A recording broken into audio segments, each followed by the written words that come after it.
போரின் நடுவிலே 234 தொகுதியிலும் விஜயினுடைய தாவேகா தோல்வி அடைகிறது.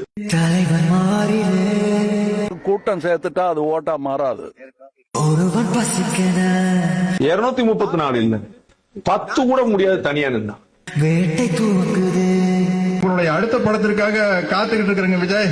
நரிகள் கூட்டமோ அரசியல் அப்படியே முதல்வராயிட்டு வழியில் கிடக்குது.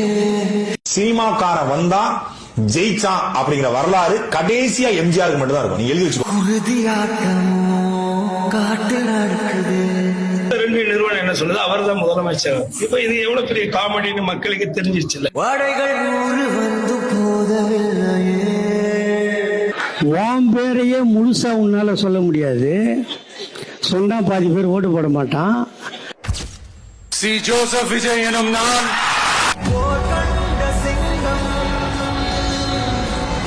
தமிழ்நாட்டு அரசின் முதலமைச்சராக